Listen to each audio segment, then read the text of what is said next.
Welcome to this tutorial video. The goal of this video is to show you how to copy a booking. A booking may be copied to another time slot by pressing Ctrl+C keys together on the keyboard. After the booking is copied, the user may press Ctrl and V on the user's keyboard to paste the copied appointment. Let us go over how to copy a booking. Click on the desired appointment to copy from the diary screen.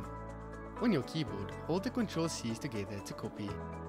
Select the correct time slot where the user would like to copy the booking to.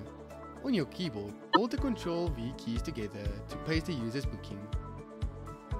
The Add Edit Booking screen will appear. Make sure all the data's information is correct.